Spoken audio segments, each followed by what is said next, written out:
Bonjour et bienvenue à cette première session de coaching Éco-École qui s'appelle « Les prochaines étapes de votre parcours Éco-École ». Donc, avant de marcher nos premiers pas d'apprentissage, j'aimerais vraiment prendre quelques instants de réflexion afin de reconnaître les territoires et diverses cultures de l'île de la Tortue. Donc, Éco-École est une organisation qui est nationale, qui vise à soutenir, amplifier et célébrer les diverses communautés de l'île de la Tortue. Alors que nous nous engageons à approfondir et à réconcilier nos relations avec diverses communautés, nous travaillons actuellement à reconnaître de multiples approches et connaissances, ainsi qu'à l'intégration des perspectives autochtones dans notre programme et puis nos communications. Nous nous engageons à développer continuellement notre rôle et puis nos responsabilités au niveau personnel, tant au niveau de l'organisation de la communauté, afin de tisser les liens avec la terre qui nous entoure et puis d'en apprendre davantage sur la façon dont nous pouvons impliquer, soutenir, honorer et célébrer les diverses cultures, voix, perspectives et communautés de l'île de la Tortue.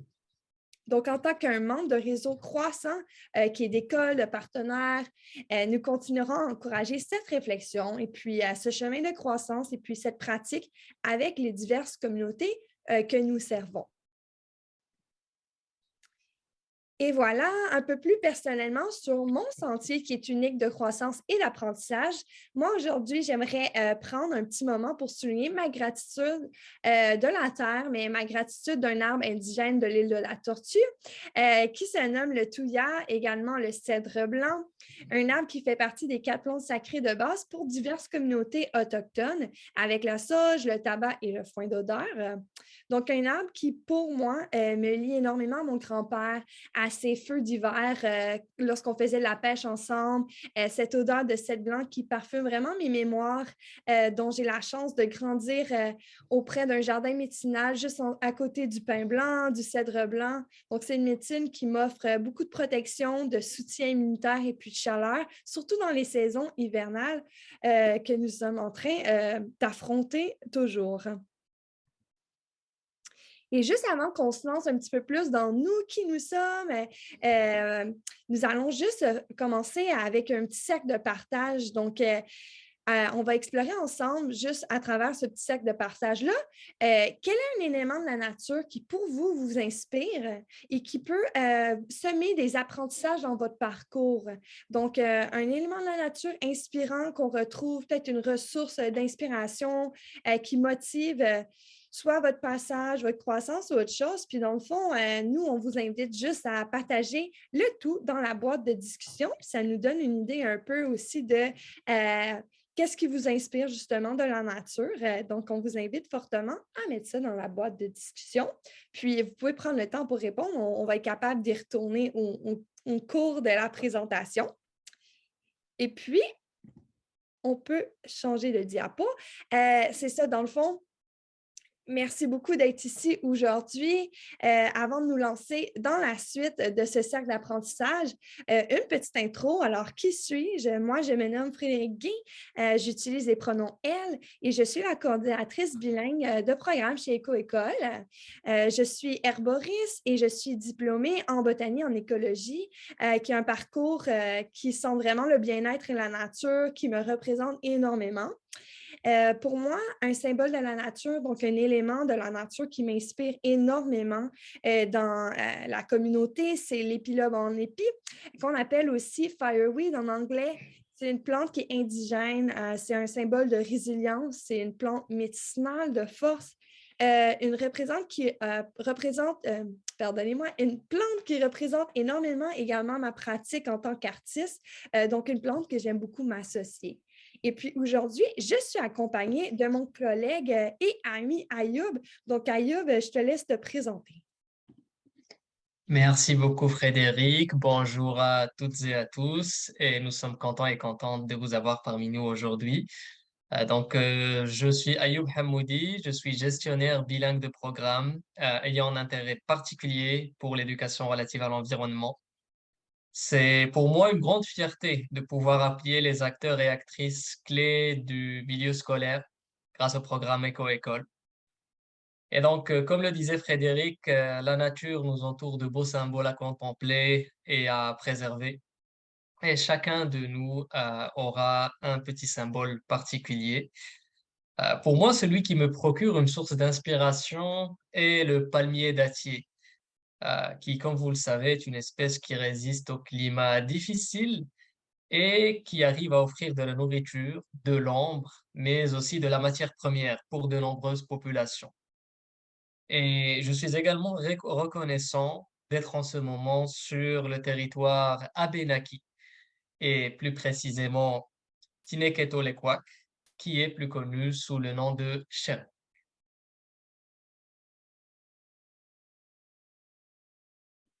Je vais Super. repasser la parole à Frédéric.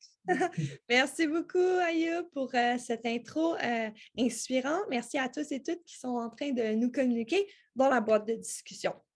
Donc, voilà pour aujourd'hui. Voici, vous voyez à l'écran notre petit sentier d'apprentissage de cette petite période que nous allons passer ensemble.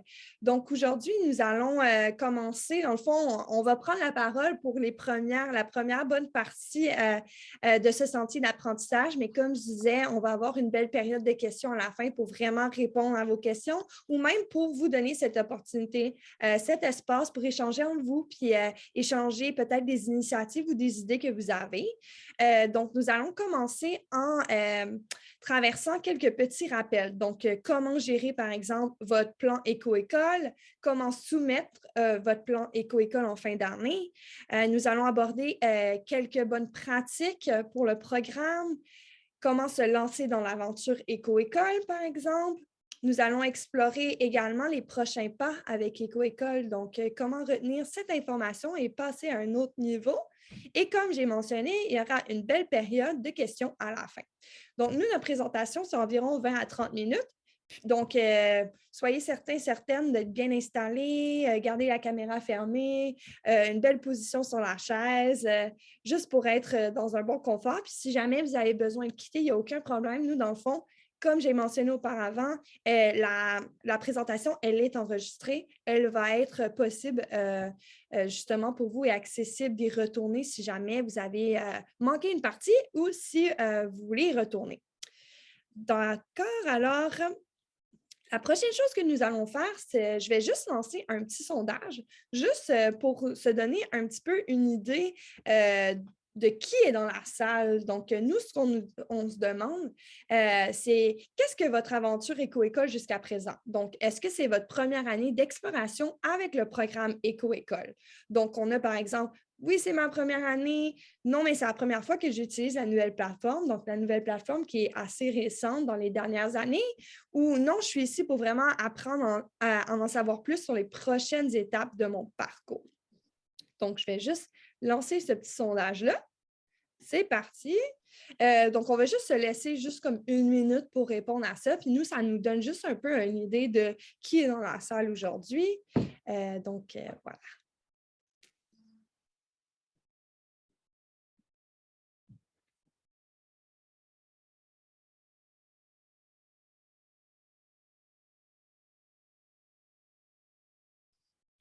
Ça nous donne un petit instant pour respirer aussi, surtout après la fin du travail.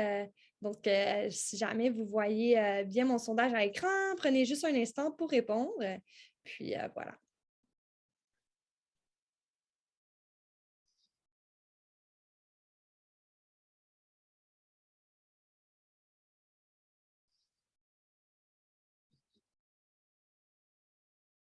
Est-ce que tout le monde voit bien le sondage à l'écran? Je veux juste voir parce que être certaine que vous voyez le sondage, ça fonctionne bien?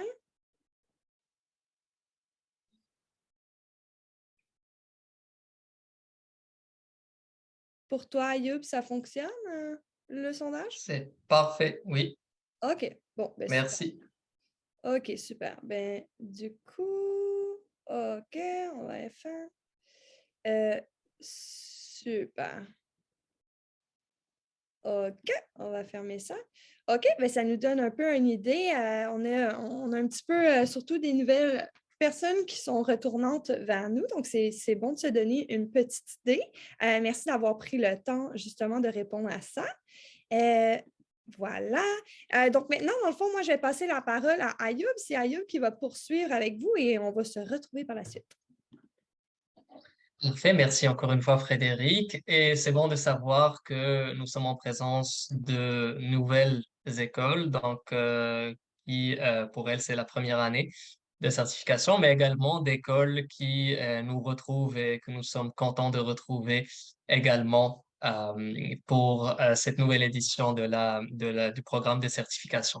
Donc maintenant, nous allons tous ensemble aller faire une petite démonstration de la plateforme qui va vous aider et surtout vous montrer un peu les principales étapes pour vous connecter, pour vous familiariser un peu avec la plateforme.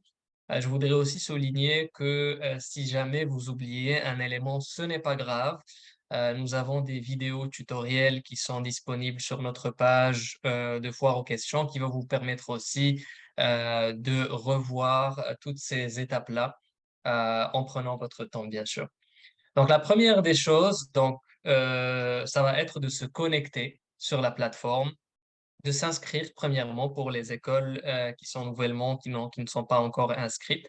Donc, une fois l'inscription faite, donc nous pouvons accéder à la plateforme. Donc, ici, je vais y aller avec le français, donc on peut choisir les langues, bien sûr, et nous allons cliquer sur Ouvrir une session. Donc, une fois que nous accédons à la plateforme, la première page qui va apparaître devant nous, eh bien, c'est le tableau de bord. Dans le tableau de bord, on a un aperçu général du progrès de l'école, donc dans notre plan, le nombre de points auxquels nous sommes arrivés jusqu'à présent et également des dates et échéances qui sont importantes à retenir, comme ici le 12 mai, qui est la date limite de soumission de votre demande. Par la suite, la deuxième page que nous allons voir, eh bien, c'est la banque d'actions. Alors, c'est ici que sont répertoriées toutes les actions qui sont proposées dans le cadre de cette plateforme de certification. Il en existe plus de 50 pour 12 différentes thématiques. Donc, nous pouvons rechercher une action soit en cherchant par mots-clés. Par exemple, si je mets nettoyage et je cherche nettoyage communautaire, ou je peux également chercher par catégorie.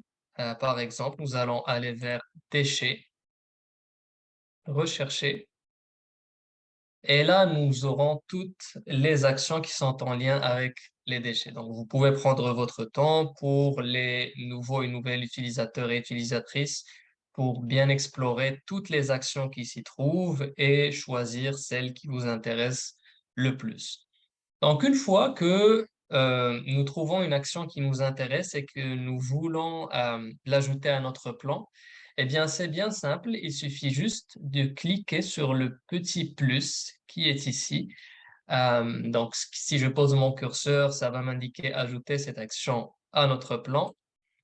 Et je clique une seule fois, j'attends un petit peu et l'action a été ajoutée à mon plan.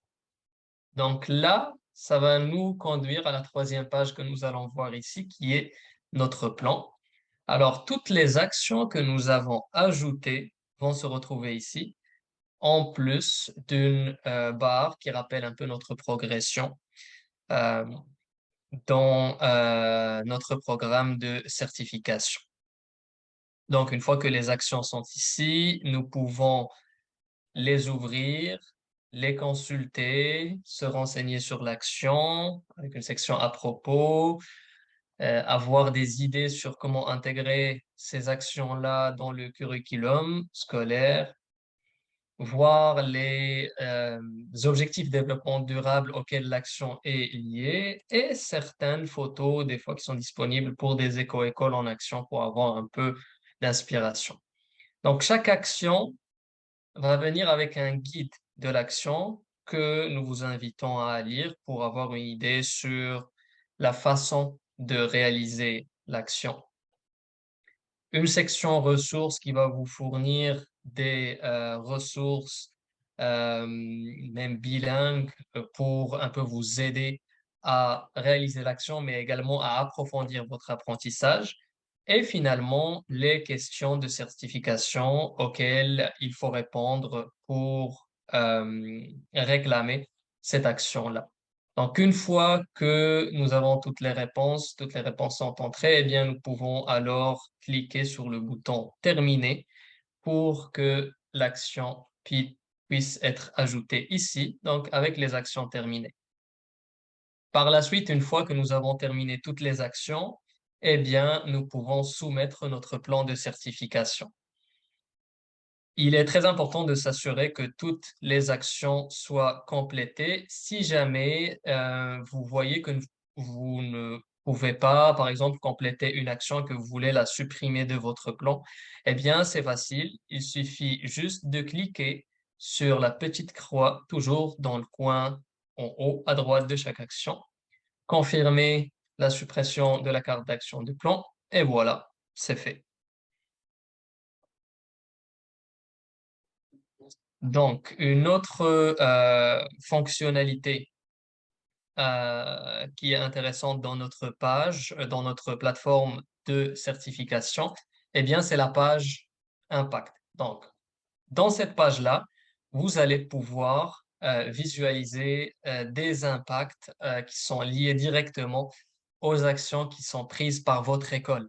Par exemple, les heures d'apprentissage en plein air, le nombre d'arbres plantés, par exemple, ou la quantité de déchets détournés. Donc, toutes ces actions-là, ces indicateurs-là, en fait, sont prélevés directement de vos réponses aux questions de certification des actions. Donc, il est très important que lorsque vous remplissez une action, notez bien qu'il s'agit d'une occasion de nous faire savoir comment une action spécifique a eu lieu dans votre école cette année. Donc, pour garantir l'équité et la cohérence des données, donc veuillez indiquer clairement comment l'action s'est déroulée pendant l'année scolaire en cours. L'objectif ici n'étant pas de répondre à toutes les questions de la carte d'action ou d'obtenir un résultat parfait, mais plutôt de décrire le déroulement de l'action du mieux possible afin qu'elle soit évaluée convenablement. Très bien, donc je vais retourner au slide pour le moment. Donc, comme nous venons de le voir dans la démo, vous remarquerez ici à l'écran le bouton sur lequel vous aurez à cliquer lorsque vous serez prêt et prête à soumettre votre plan.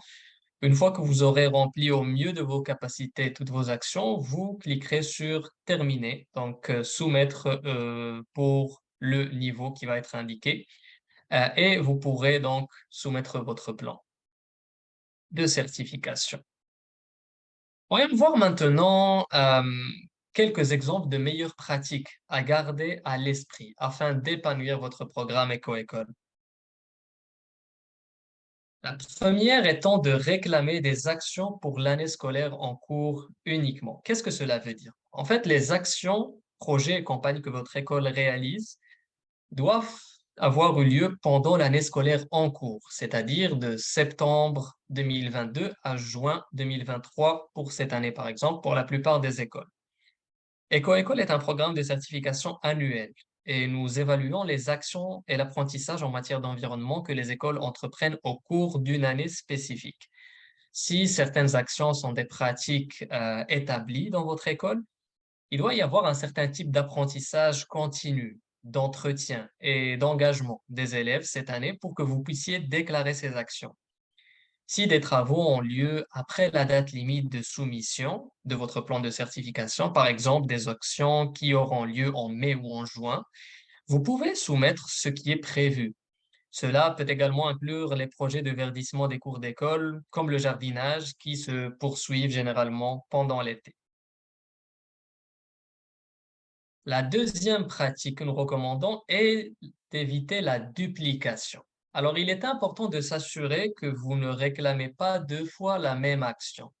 Par exemple, si vous avez participé à l'action La Grande Gorgée et que vous l'avez relié à l'apprentissage sur les plastiques nocifs à usage unique, par exemple les bouteilles d'eau, alors vous ne pouvez pas réclamer le même apprentissage dans le cadre de l'action et réduisez les plastiques nocifs à usage unique. Donc, dans ce cas, il est important de ne pas déclarer la même activité plus d'une fois ou dans deux différentes cartes et de bien différencier les différentes actions en expliquant les activités supplémentaires. Vous pouvez toujours réévaluer sous quelle action votre activité devrait être déclarée en consultant à nouveau le guide de l'action. Ce peut être un peu complexe parfois. Par exemple, entre cultiver un potager, jardin pour pollinisateurs, jardinage intérieur et serre. Alors, si vous avez d'autres questions par rapport à ce sujet spécifique-là, n'hésitez pas à nous les poser lors de la session de questions. Et la troisième pratique, eh bien, c'est d'adapter l'action ou les actions à votre école. Donc, les actions seront efficaces si vous les adaptez aux circonstances uniques de votre école. Les conseils et les ressources que nous avons fournis sont des suggestions. Mais s'ils ne s'appliquent pas à votre école, n'utilisez que ceux qui fonctionnent pour vous. Et ne vous sentez pas obligé de répondre à toutes les questions si elles ne s'appliquent pas à la façon dont l'action a réellement eu lieu.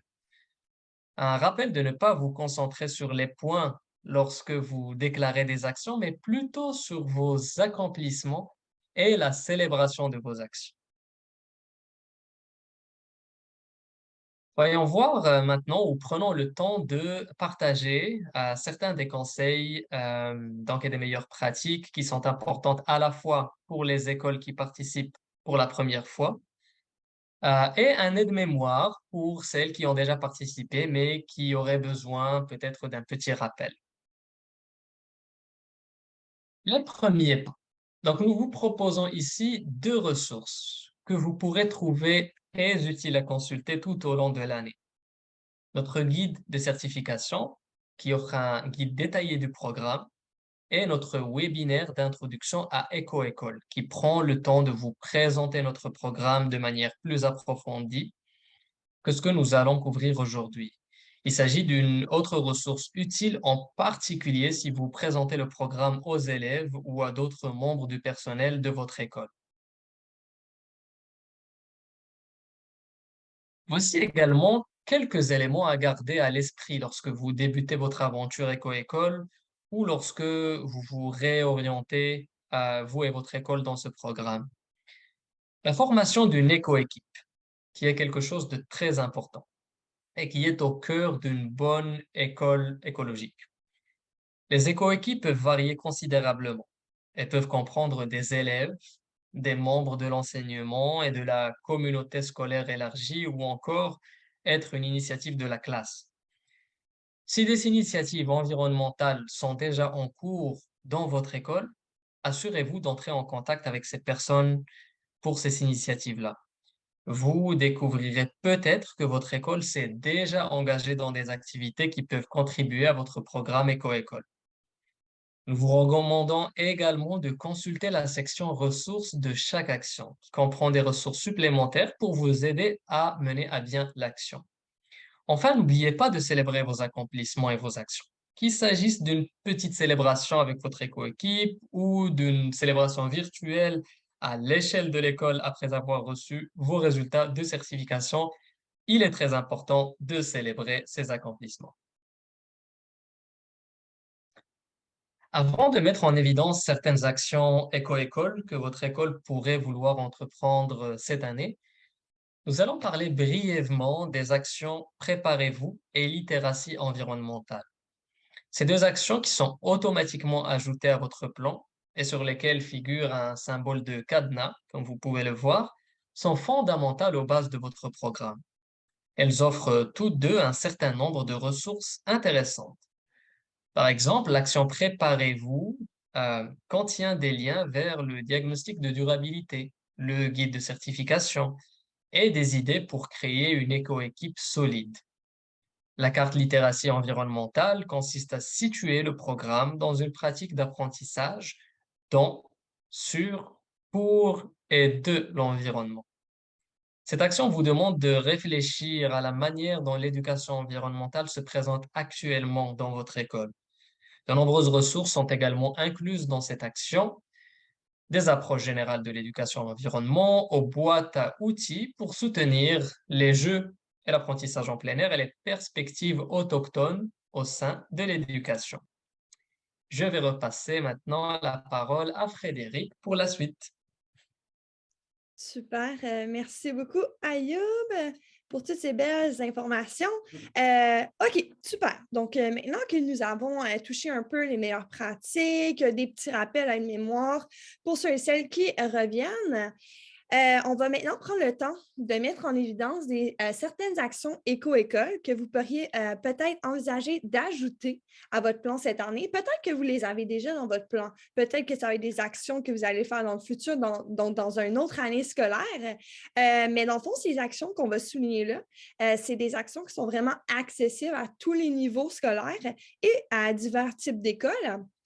Puis ça offre diverses bases d'apprentissage et d'action environnementale dans votre école. Donc, mon petit chat qui saute sur la table. Donc, la première action que nous allons explorer, c'est celle de la grande gorgée. Donc, la grande gorgée, c'est une action qui est super populaire au sein du programme Éco-École. Puis cette action-là, dans le fond, elle aborde sur le sujet de l'eau potable. Donc, elle sensibilise la communauté au thème de l'eau potable et puis à l'importance de réduire les bouteilles d'eau en plastique, les contenants d'eau en plastique à usage unique. Donc, dans le fond, comment ça va se faire? C'est que généralement, c'est un groupe de personnes qui va se réunir pour prendre une gorgée d'eau synchronisée à partir d'une bouteille, d'une tasse, d'un pot en vitre qui est réutilisable. Donc, cette action, elle demande quand même pas beaucoup de préparation. C'est assez rapide, puis souvent, c'est quelque chose qui est accessible pour les écoles, puis elle peut se faire en ligne également. Elle est souvent réalisée au cours du mois de mars pour justement célébrer la Journée mondiale de l'eau, qui est le 22 mars, mais elle peut être définitivement réalisée à n'importe quel moment qui convient à votre école. Donc, voilà. Et puis, comme mentionné, c'est ça. Donc, ça se fait bien avec un grand groupe. Donc, ça peut vraiment se faire à l'échelle de soit d'une classe, soit juste le comité vert, une école en ligne, mais ça peut se faire également à l'échelle de l'école en entier. Et puis, c'est une excellente occasion pour vraiment, pour les élèves de prendre l'initiative, de planifier puis d'organiser une action qui est simple, mais qui est vraiment puissante. Donc, elle a une belle portée sur la communauté scolaire, puis ça ne demande pas autant d'efforts que, par exemple, la planification d'un nouveau jardin ou des initiatives comme ça qui demandent un petit peu plus de temps. Après ça, une autre action donc, qui touche à un thème qui est différent que nous allons toucher aujourd'hui, donc c'est transport scolaire actif et durable. Donc, cette action-là souligne vraiment l'importance des déplacements qui sont à faible émission de carbone, comme par exemple la marche, le vélo, l'autobus, le covoiturage, la planche à roulettes, d'autres moyens de transport dans le fond pour se rendre à l'école. Donc, pour augmenter le nombre d'élèves et d'adultes qui choisissent vraiment des options de transport qui sont actifs ou durables, une option, c'est peut-être d'organiser un événement d'une journée. Donc, ça n'a pas besoin d'être un événement à l'échelle de l'année, mais juste, par exemple, une journée, comme par exemple la journée de la marche hivernale en hiver. Et puis, vous pouvez peut-être organiser une campagne comme cette semaine, ça va être, par exemple, au printemps, ça va être la semaine du vélo à l'école, évidemment, quand la neige est fondue. Ou certaines écoles ont peut-être également des pratiques qui sont déjà établies, comme par exemple, au cours de l'année, lorsqu'on peut faire une marche sécuritaire, on fait les mercredis de la marche tout au long de l'année, par exemple. Donc, si votre école débute son parcours en matière de campagne de transport actif et durable, vraiment l'organisation d'un événement qui est juste d'une journée, c'est vraiment un bon point de départ. Puis, on peut se planifier quand même à l'avance. En début d'année, on peut dire au printemps, ça va être notre campagne, puis on a plus de temps pour organiser le tout. Donc, vous voyez ici à l'écran, dans le fond, les photos de la diapositive, ça montre quelques façons que des écoles ont entrepris, dans le fond, pour encourager la participation à un événement. Donc, on a ici, par exemple, à gauche, l'attribution qui est créative d'un soulier d'or. Puis, on a également la création d'un tableau d'affiche pour sensibiliser à la campagne. Donc, ça, c'est une façon qui est vraiment cool également de motiver la jeunesse et de créer soit des prix de reconnaissance ou d'utiliser sa créativité pour vraiment entreprendre diverses actions. Une autre action vraiment populaire d'éco-école, c'est l'action papier bernache. C'est une action qui est vraiment amusante. Donc, on peut vraiment utiliser de la créativité, faire des créations artistiques dans le fond, tout en agissant envers l'environnement. Donc, cette action elle consiste à fabriquer et à utiliser des bacs à papier bernache. Donc, le papier bernache, qui est un papier qui est bon des deux côtés, qui est réutilisé dans le fond. Donc, ça nous apprend à vraiment réduire, réutiliser et recycler le papier. Donc, le bac peut être aussi simple que, par exemple, une boîte en carton ou un panier, mais vous pouvez aussi utiliser votre création pour décorer les bacs à papier bernache avec un thème, par exemple, de la bernache. Donc, voilà pourquoi vous voyez ces belles créatures à l'écran, c'est la bernache, mais vous pouvez aussi utiliser d'autres styles qui sont accrocheurs. Donc, de vraiment laisser cet espace-là à la jeunesse pour créer quelque chose qui est inspirant, motivant, puis qui les encourage à pas juste utiliser un petit morceau de papier puis d'aller le mettre au recyclage, mais de vraiment profiter au maximum de la vie de ce papier. Donc, les bacs qui sont présentés juste ici à l'écran, ils ont été fabriqués à partir de boîtes en carton, boîtes de céréales, donc de matières recyclées, qui sont des belles options, dans le fond, lorsqu'on réfléchit à divers matériaux pour fabriquer un bac à papier bernache. Donc, les élèves peuvent également fabriquer de petits bacs ou des contenants à papier pour leur bureau. Donc, ça, c'était surtout pour encourager pendant que c'était la pandémie. Mais si, par exemple, on veut quelque chose qui est plus personnel, on n'a pas besoin d'en avoir un au sein de juste la classe, mais on peut en avoir un qui est, par exemple, juste pour notre petit bureau. Ça peut être peut-être aussi avoir un petit cartable dans notre bureau de papier bernache. Donc, une autre façon justement d'adapter cette action-là au sein de la classe. Une autre action qui va maintenant toucher vraiment plus à l'économie d'énergie. Celle-ci, l'action, c'est éteigner les lumières et les appareils. Donc, ça, c'est vraiment une action qui est super pour les comités verts, mais aussi pour des responsables, par exemple, de la classe, mais ça se fait bien au sein de la classe entière, mais au niveau scolaire, donc ayant une portée au sein de l'école également. Donc, cette action-là, pour les écoles, c'est vraiment pour commencer à suivre et améliorer les comportements qu'on a déjà au sein de l'école afin d'adopter des comportements d'économie d'énergie. Donc, ce qu'on fait, c'est que c'est vraiment de juste vérifier si les lumières et les appareils sont éteints après utilisation. Donc, on sort de la classe, il ne faut pas oublier, regarde, il y a un petit rappel, éteignez les lumières et les appareils pendant qu'on n'est pas dans la salle. Donc, c'est une action qui est assez facile, mais qui a une énorme portée et sensibilisation. Donc, on a quelques idées amusantes justement pour cette action-là, dont quelques-unes que vous voyez justement à l'écran. Donc, on a par exemple ici à gauche, on pourrait peut-être fabriquer des caches ampoules et des rappels dans le fond afin d'éteindre les lumières de chaque pièce pour l'école. Vous pouvez également utiliser un tableau d'affichage, comme on voit à la photo du centre, pour partager des informations ou suivre et afficher la consommation d'énergie de la classe. Donc, ça, c'est vraiment une belle planification, un beau suivi de nos initiatives. Vous pouvez également créer des petits rappels qui sont simples sur chaque ordinateur. Donc, ça ne prend pas beaucoup de temps et d'efforts pour faire juste un petit rappel. Puis, pourtant, ça nous rappelle beaucoup de choses.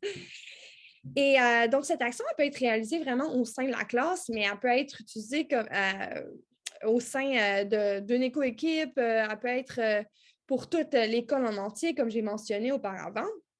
Et puis, vous avez également, sur la plateforme de Éco-École, vous avez une fiche de suivi. Donc, vous pouvez toujours créer vos fiches de suivi qui sont plus créatives, mais on a aussi des ressources pour vous soutenir dans ce suivi-là qui est accessible sur la plateforme, sur cette action. Donc, vous trouverez la fiche de suivi sur l'action « Éteigner les lumières et les appareils ». Ah, OK, super. Maintenant, les actions de jardinage. Donc, on touche à quelques thèmes aujourd'hui, juste pour vous montrer qu'il y a divers vraiment thèmes qui touchent à l'action environnementale et climatique au sein d'Éco-École. Les quelques actions suivantes vont vraiment présenter quelques idées afin d'encourager l'apprentissage et l'action environnementale, mais surtout en plein air, donc au-delà des murs de la salle de classe. Donc, si par exemple votre école n'a pas accès à un espace extérieur, il existe également des possibilités de faire ces activités-là, qui sont des activités vertes à l'intérieur, mais également à l'extérieur de l'école. Donc, les actions de jardinage, telles que par exemple la création d'un potager ou d'un jardin de pollinisateurs, ont vraiment des excellentes occasions, opportunités d'apprendre en plein air, mais sont également liées au programme d'études unique de votre région. Donc, on a quelques conseils pour vous lancer lorsque vous débutez, dans le fond, dans ce chemin-là d'apprentissage en plein air. Donc, si par exemple, votre école n'a pas accès à un grand espace vert ou elle n'a pas la capacité, par exemple, de cultiver un grand jardin, parce que ça demande quand même beaucoup d'efforts, vous pouvez toujours envisager d'utiliser, par exemple, des petits contenants qui sont déjà disponibles. Donc, petits, ici, on voit à l'écran, c'est des bacs de recyclage. Donc, ça, c'est quand même assez petit, mais ça peut aussi aller à des petits contenants du genre faire des semences dans des pots de yogourt ou autres comme ça. Si vous prévoyez d'aménager un jardin, il faut également vraiment s'assurer de réaliser d'abord l'étape de planification, donc de vraiment maximiser justement notre action en planifiant avec le comité vert, par exemple, ou avec une classe. Donc, pour vous assurer que vous avez fait vos recherches et que vous connaissez vraiment les meilleures plantes, donc par exemple des plantes pour les pollinisateurs, des plantes indigènes à planter sur le terrain de votre école. Et puis, en hiver, on peut toujours penser à l'action qui est jardinage intérieur et serre, donc qui nous permet de vraiment continuer ces actions-là de jardinage, toutefois à l'intérieur, lorsque la neige, dans le fond, remplit notre paysage.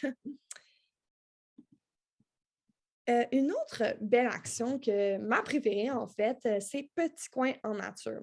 C'est vraiment mon coup de cœur au sein du programme Éco-École. Petits coins en nature, c'est vraiment une action qui a pour but de cultiver la conscience et le bien-être en visitant régulièrement un endroit qui est spécifique où vous pouvez vous asseoir, vous pouvez ralentir et en apprendre davantage sur vous-même, sur l'environnement local. C'est une pratique qui est très saine, surtout lorsque les élèves ont peut-être une fatigue, de l'anxiété, diverses émotions en raison de la pression scolaire et autres, mais c'est juste une belle façon d'amener la classe à réfléchir dans un espace qui est plus serein. Donc, vous n'avez vraiment pas beaucoup besoin d'équipement ou d'outils supplémentaires pour cette action. C'est vraiment simplement d'avoir accès, par exemple, à un espace extérieur. Donc, ça n'a pas nécessairement besoin d'être dans une forêt. Ça peut être vraiment juste dans la cour d'école où vous pouvez vous asseoir puis vraiment juste réfléchir pendant une courte période de temps.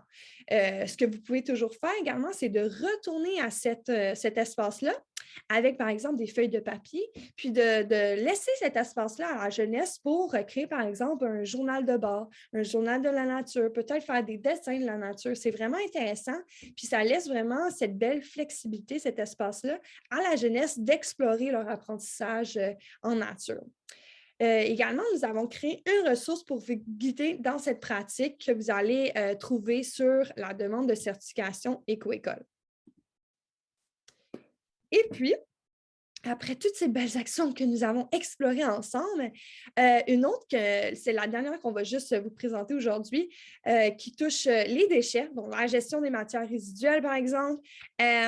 Cette action-là, c'est le nettoyage communautaire. Donc, ce qui est vraiment génial, c'est un excellent moyen, cette action-là, d'amener les élèves à sortir, mais à travailler également, à collaborer avec la communauté. Donc, on sort un peu de notre nid scolaire et on va aider, par exemple, des rives ou les prairies ou différents endroits où est-ce qu'on pourrait justement soutenir le nettoyage de cet espace vert ou de tout espace de la région.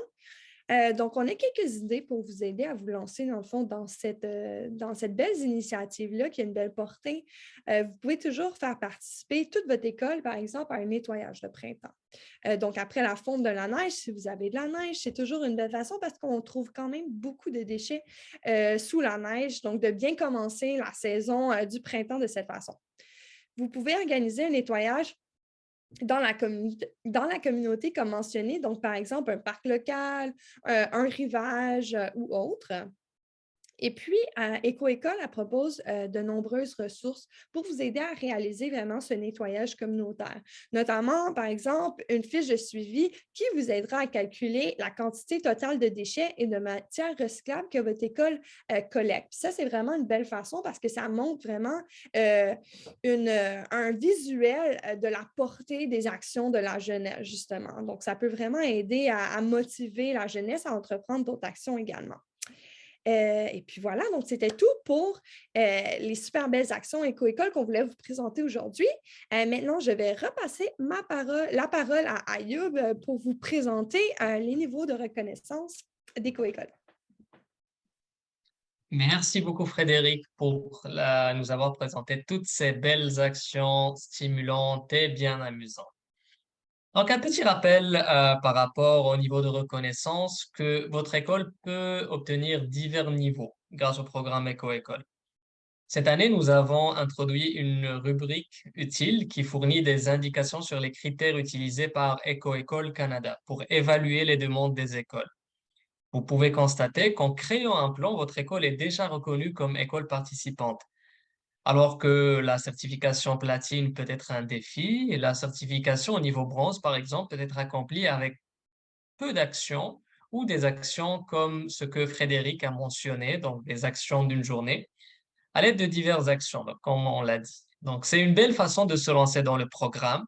Il faut également savoir que ces niveaux de reconnaissance-là sont faits pour vous féliciter, pour reconnaître vos accomplissements et vos actions, et que vous n'êtes en aucun cas obligé d'atteindre un niveau de certification donné. L'important étant d'entreprendre des actions à votre échelle, comme vous le pouvez selon vos moyens, et puis d'obtenir un niveau de reconnaissance en guise de félicitations. Au-delà de notre rubrique, il existe d'autres ressources qui peuvent vous être très utiles dans votre parcours éco-école, telles que notre banque d'actions, qui liste et décrit les actions de la DCE en un coup d'œil, notre calendrier annuel avec des dates très importantes et intéressantes, et le diagnostic de durabilité de l'école, qui va vous aider et aider votre éco-équipe à planifier et à sélectionner les actions qui répondent le mieux aux besoins de votre école. Notez que toutes ces ressources sont incluses dans le guide de certification que nous avons mentionné plus tôt dans la présentation. Nous avons ajouté un lien vers notre guide de certification dans le chat que vous pouvez voir sur notre barre de webinaire. Enfin, la dernière ressource très utile est notre foire aux questions. Disponible sur notre site web, notre page FAQ comprend des réponses détaillées et des tutoriels, comme on l'a mentionné, pour certaines de nos questions les plus fréquentes, comme l'inscription, l'ajout d'utilisateurs-utilisatrices ou encore la gestion du plan de certification. C'est une excellente ressource clé pour vous soutenir dans votre parcours. Avant d'aller vers la partie des questions, nous aimerions vous informer de certaines opportunités qui s'offrent à votre école et aux élèves pour obtenir une reconnaissance supplémentaire ou gagner de superbes prix pour leur engagement dans l'apprentissage et l'action en faveur de l'environnement. Donc, cette année, nous proposons 2 badges de reconnaissance que les écoles peuvent recevoir, donc en plus de la certification. Le badge du projet 2050, qui reconnaît les écoles pour leur contribution à un avenir résilient au changement climatique. Donc, pour l'obtenir, les écoles doivent réaliser au moins 3 actions dans le cadre du projet 2050. Donc, certaines actions vont avoir ce petit badge quand vous allez les ouvrir et comme ça, vous allez savoir que ce sont des actions liées au projet 2050. Et il y a également le badge de déplacement à faible émission de carbone qui récompense les écoles qui s'efforcent de réduire l'impact environnemental des déplacements scolaires quotidiens lors de cette année. Donc, encore une fois, les écoles doivent réaliser au moins trois actions liées au transport actif et durable pour l'obtenir. Et nous avons également, et nous voulons souligner quelques campagnes dont la Journée nationale du papier Bernache. Donc, Frédéric l'a mentionné tantôt. Donc, cette journée aura lieu le premier jeudi d'avril. Nous la célébrons en encourageant l'utilisation responsable du papier. Vous pouvez participer et gagner un grand prix en nous montrant vos créations de belles boîtes de papier Bernache par le biais de nos médias sociaux. Nous avons aussi la campagne Jeunes reporters pour l'environnement Canada, donc qui est un programme national d'éducation à l'environnement géré par EcoÉcole et qui offre à la jeunesse une opportunité d'amplifier leur voix, de sensibiliser et de défendre les questions environnementales et climatiques locales par le biais de la pensée critique, de la créativité et du reportage. Donc, la date limite pour soumettre des candidatures à ce programme-là pour cette année est le vendredi 14 avril. Donc, les candidatures peuvent prendre forme d'articles rédigés par les élèves, de photos, mais également de vidéos qui visent la sensibilisation à un certain enjeu en environnement. Et puis la campagne Moins de déchets, qui est une campagne lancée par la Fondation pour l'éducation à l'environnement et qui est actuellement en cours dans 20 pays. Les écoles du Canada participent à cette campagne en menant au moins trois actions liées aux déchets dans le cadre de leur plan de certification. Donc, si votre école est intéressée à participer à la campagne, vous pouvez suivre les étapes faciles expliquées sur notre site web à la section des campagnes. Et bien sûr, pour en savoir un peu plus sur toutes ces opportunités et bien d'autres encore, abonnez-vous à nos comptes de médias sociaux et inscrivez-vous sur la DCE, donc la demande de certification Éco-École, afin de recevoir les bulletins mensuels des certi-conseils. Et puis, un autre événement majeur qui aura lieu le mois prochain et qui est l'Éco-Sommet, donc l'Éco-Sommet de Vie 2023 qui rassemblera du 2 au 22, du 2 pardon, au 23 mars des élèves, des éducateurs et éducatrices et de nombreux collaborateurs et collaboratrices pour un événement dynamique, accessible de 3 semaines et gratuit, bien sûr. Il portera sur quatre thèmes, soit les déplacements à faible émission de carbone, la réduction des déchets, l'apprentissage en plein air et l'action climatique. Donc, cet événement débutera par une cérémonie de bienvenue et un discours d'ouverture qui sera le mardi 2 mars, des présentations sur différentes thématiques qui seront accessibles du 2 au 23 mars, et la clôture de l'événement qui aura lieu le 23 mars. Donc, nous vous invitons à vous inscrire pour cet événement. C'est une très belle occasion d'échange et de rencontre entre différents acteurs et actrices du milieu de l'éducation pour avoir de l'inspiration et des idées pour vos initiatives environnementales. Donc, nous sommes maintenant heureux et heureuses de répondre à vos questions. S'il y a un élément pour lequel vous avez besoin davantage d'informations ou si vous voulez partager une ressource qui vous a été utile, vous avez la parole, vous êtes les bienvenus.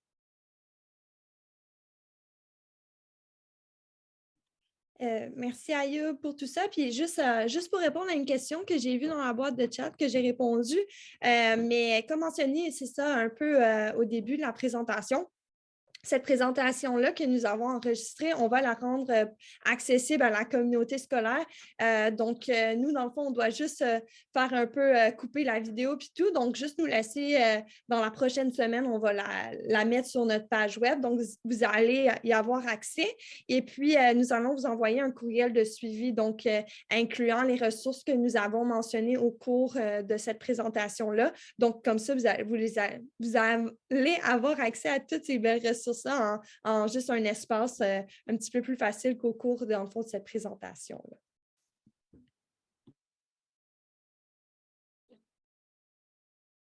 Donc, y a-t-il un point pour lequel vous aurez peut-être besoin d'un peu plus d'éclaircissement ou quelque chose que vous voulez nous partager? Peut-être que vous travaillez déjà sur des actions au niveau de votre école lors de cette année que vous voudriez nous partager.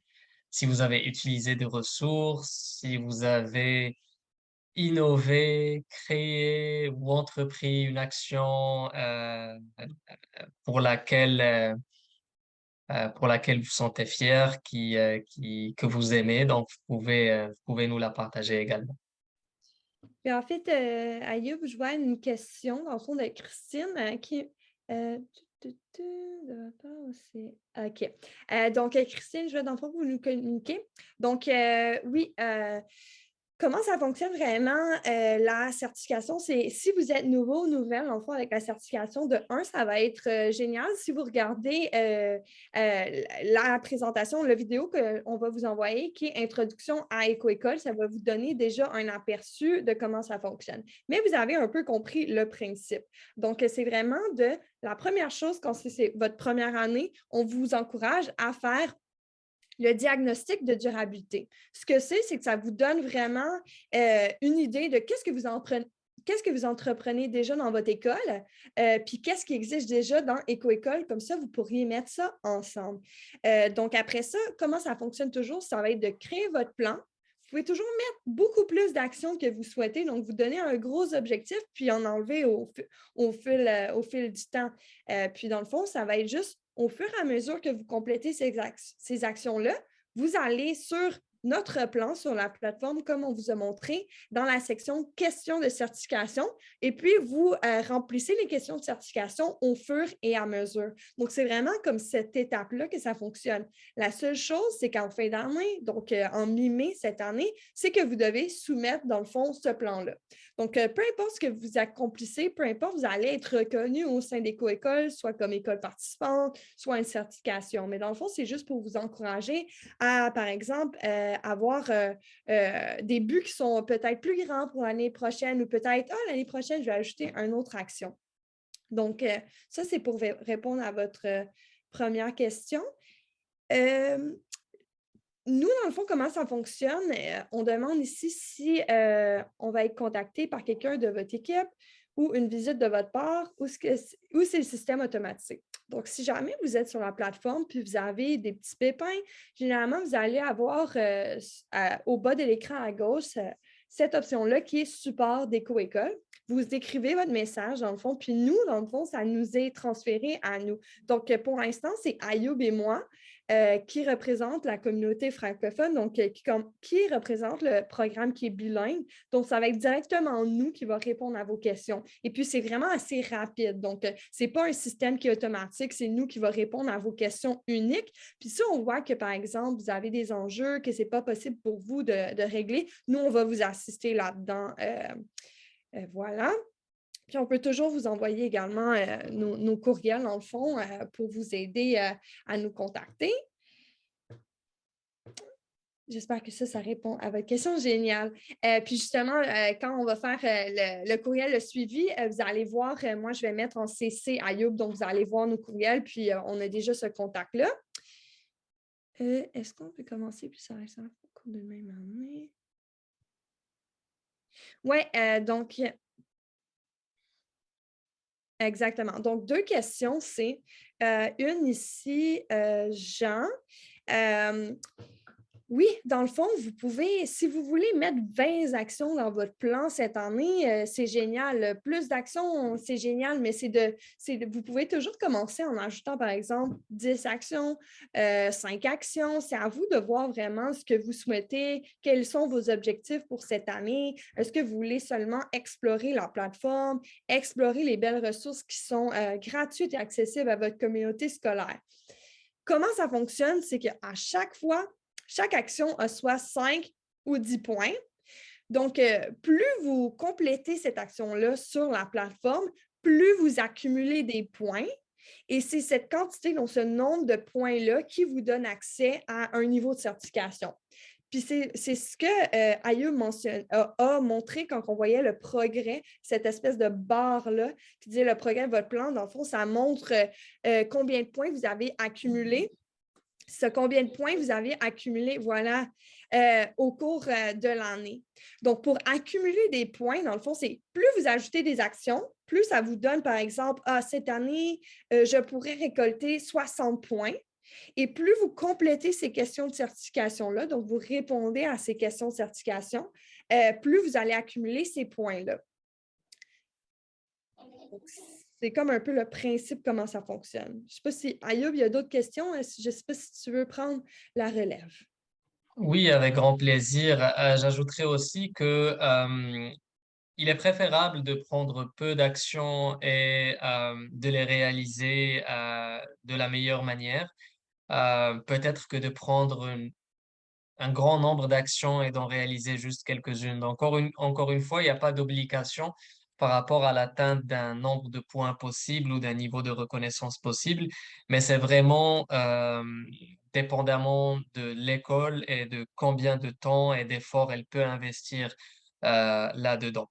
Donc, on n'aimerait pas qu'il y ait un stress par rapport à cet aspect-là.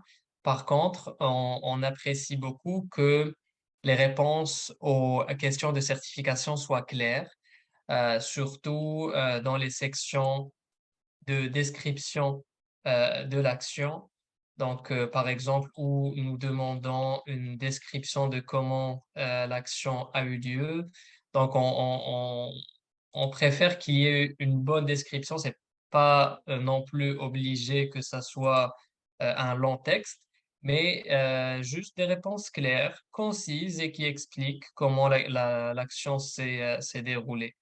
Et puis, si vous avez vous n'êtes pas obligé de nous fournir des preuves proprement dit, mais par exemple, pour certaines actions qui prennent des audits, donc un monitoring comme l'action audit des déchets, eh bien, ça prend un suivi. Donc, on voudrait avoir une fiche de suivi, donc la fiche que vous avez utilisée pour faire ce suivi-là de l'audit des déchets. Et puis, vous pouvez nous fournir cette documentation-là, que ce soit vos fiches de travail utilisées pour les actions, que ce soit des documents que vous jugez pertinents par rapport à l'action ou même des photos. Donc, vous pouvez juste venir ici, donc après la description de l'action, dans la section documentation de l'action, et cliquer sur ajouter une pièce jointe, donc pour fournir ces documents-là. Donc j'espère que ça répond à votre question, Florence. Peut-être, Par rapport, ouais, peut-être, Ayoub, ça serait oui. bien également de Mhm. juste mentionner, nous, l'évaluation, nous, qu'est-ce qu'on fait après que les écoles ont soumis leur demande, parce que ça semble qu'on se demande comment on fait pour vérifier l'étendue des actions puis tout. Donc, ça pourrait être bien de partager ça. Oui, c'est une très bonne question. Donc, c'est la question qu'Annie avait posée. Donc, comment sont calculés les points? Est-ce que c'est par rapport à nos réponses au questionnaire? En effet, c'est par rapport aux réponses aux questions et au nombre des cartes d'action, bien sûr. Donc, pour une carte d'action, vous, euh, si vous répondez à toutes les questions, eh bien, vous aurez la totalité des questions, des points pour cette action-là. Il y a des questions qui ne sont pas obligatoires, donc qui ne sont pas prises en considération dans l'évaluation, mais pour les questions qui sont obligatoires et à côté desquelles on trouve un petit astérix, eh bien, c'est important donc d'y répondre pour pouvoir obtenir la totalité des points par rapport à chaque carte. Il y avait une question de Christine également sur la littératie environnementale, si c'était possible de nous envoyer un lien vers un dossier partagé. C'est clair que nous privilégions que la documentation soit ajoutée à la carte directement. Si c'est un lien qui est public, ça peut être bien aussi, mais je vais avoir tendance à dire que nous privilégions vraiment de mettre la documentation dans la carte d'action. Donc, il y avait une question de la part de Jean également. Donc, comment vous faites pour vérifier l'effectivité de la réalisation sur le terrain quand on vous soumet les plans? Eh bien, justement, c'est par rapport à vos réponses aux questions de certification et à la documentation et aux photos que vous allez ajouter dans les cartes d'action et qui vont nous permettre de voir si l'action a bel et bien eu lieu et si elle a été réalisée. Dans le cas où la description ne paraît pas, par exemple, très claire ou que nous avons besoin de nous assurer Dans ce cas-là, donc, nous pouvons contacter l'école en question pour avoir un peu plus d'informations par rapport à ceci.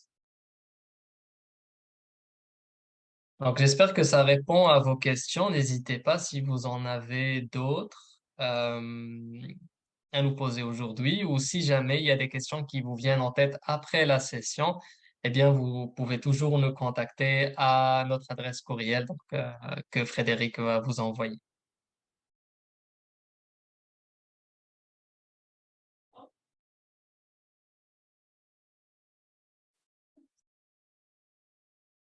Donc, s'il n'y a pas d'autres questions, j'aimerais, au nom d'EcoEcole, euh, vous remercier énormément d'avoir assisté à cette séance de coaching.